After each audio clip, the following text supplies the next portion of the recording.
3, hit it!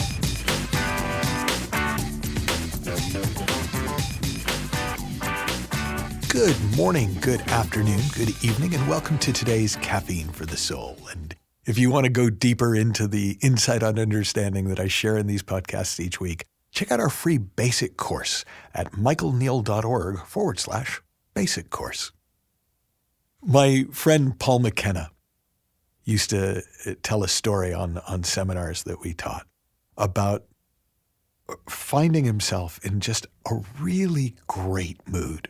You know, you sometimes just for no reason you can point to, you just in a great mood. So he's in this great mood, and he goes to a Chinese restaurant to pick up some takeout. And, you know, there's a sort of a miserable guy behind the counter and goes, "What are you so happy about, mate?" And Paul goes, "Absolutely nothing."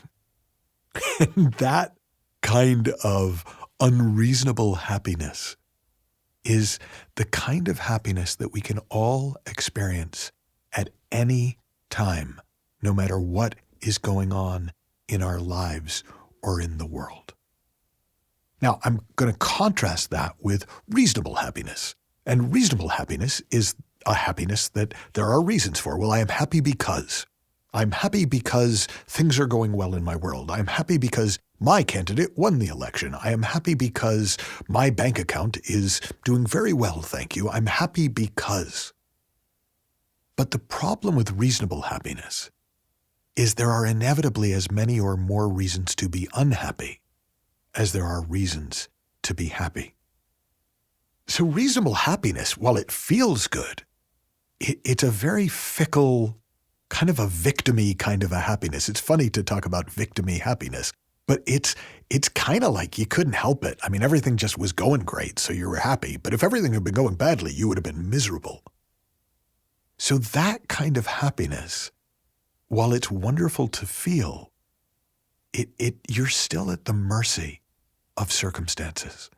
You're still at the mercy of other people. You're still at the mercy of the world.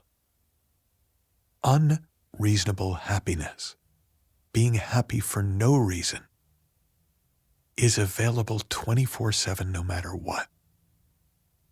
And the reason it's available 24/7 no matter what is it's what it feels like to be alive. Babies are unreasonably happy. Now, when babies are unhappy, there's a reason. Well, I'm unhappy because I have a wet nappy. I'm unhappy because I have indigestion. I'm unhappy because I'm hungry. But their happiness is unreasonable. It's natural. It's innate. It's what it feels like to be alive without a ton of thinking about why you should be happy or shouldn't be happy or can be happy or can't be happy, sitting on top of your natural, innate well-being. That feeling of all being well. And so if you want to be really happy and love your life, which, by the way, I highly recommend, then the kind of happy that's worth attending to, that's worth paying attention to, isn't finding reasons to be happy. It's not making a gratitude list to remind yourself that you should be happy. It's what we feel when we stop, even for a tiny, tiny, tiny, tiny little moment, what the Scottish mystic Sid Banks used to call a microscopic second.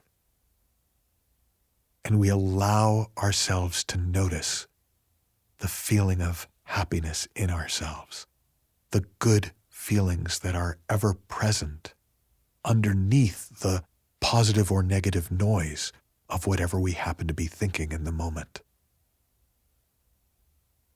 So in a funny way, unreasonable happiness is an incredibly reasonable goal. Whereas reasonable happiness by its very nature will always come and go. So, how do I find unreasonable happiness for myself? It really is as simple as going inside which simply means bringing your attention away from the world around you, away from all your thinking, even if it's good thinking, to the space before thought, to the space within, to the space of inner quiet, to the silent mind, the quiet mind underneath the noise. And in that space, if you feel your way into that space, you will start to experience unreasonable happiness and at times irrepressible joy. Have fun, learn heaps, happy exploring, and I'll talk with you soon.